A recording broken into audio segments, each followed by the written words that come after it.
Ron Wyden and I started out in politics at about the same time in Oregon.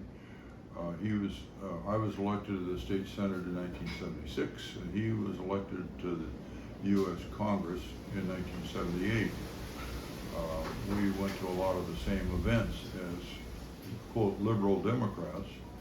And when he discovered that I was having legislative report meetings where we'd gather 30 to 60 people together in a public place, I and the state reps from the district would talk with constituents, answer questions, get feedback. He learned we were doing that and announced that he was going to do that when he got to be a congressman, which he has done.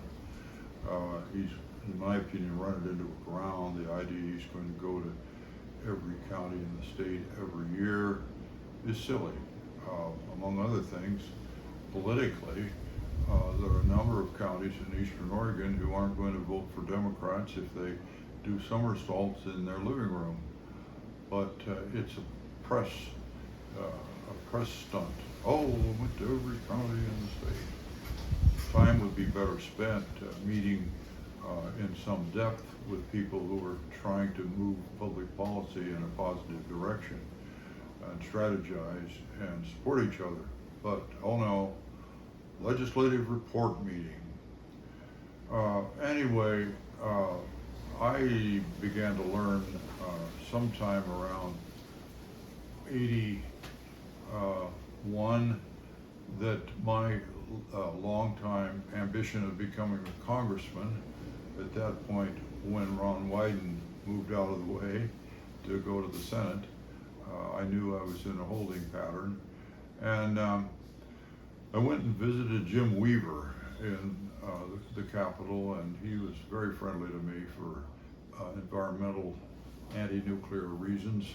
He took me down onto the House floor and showed me the benches that the Congress people sit on during debates, and explained to me that you don't have a desk and you're just kind of herded down there like cattle when it's time for the vote. And he also told me if you weren't in support of what he called the Texas oil bulls, you couldn't get anything done. They would just block you. And that really shook me.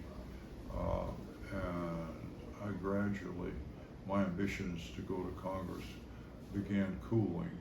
And by 1996, when Wyden moved on to the Senate, and I would have had my chance, I wasn't terribly disappointed that I wasn't able to jump at that time.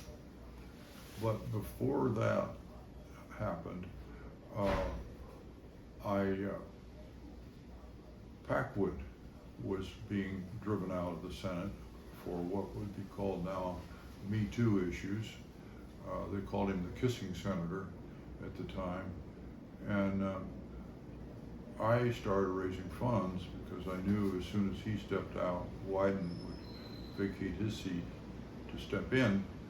And Wyden didn't want me starting a campaign and possibly limiting his options, or even possibly, if Packwood didn't move on, use the money I'd raised to run against him, which was a preposterous notion, but people in political office are very skitterish about anything that might throw any kind of a shadow against their career.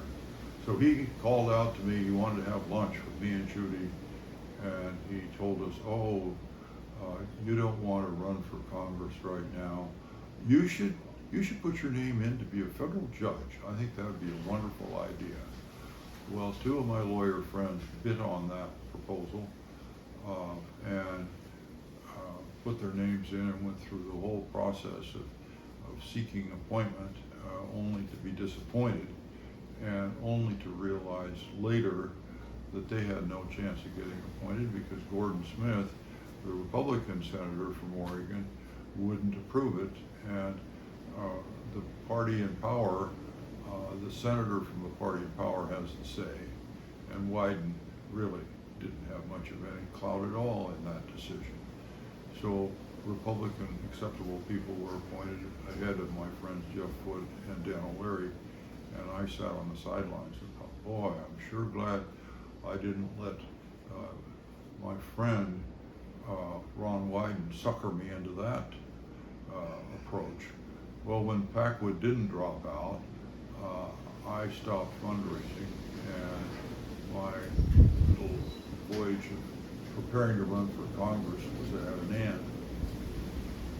But Ron Wyden, what a disappointment he is to me, with his ardent support of more slaughter in Israel, and generally speaking, is having become part of the establishment.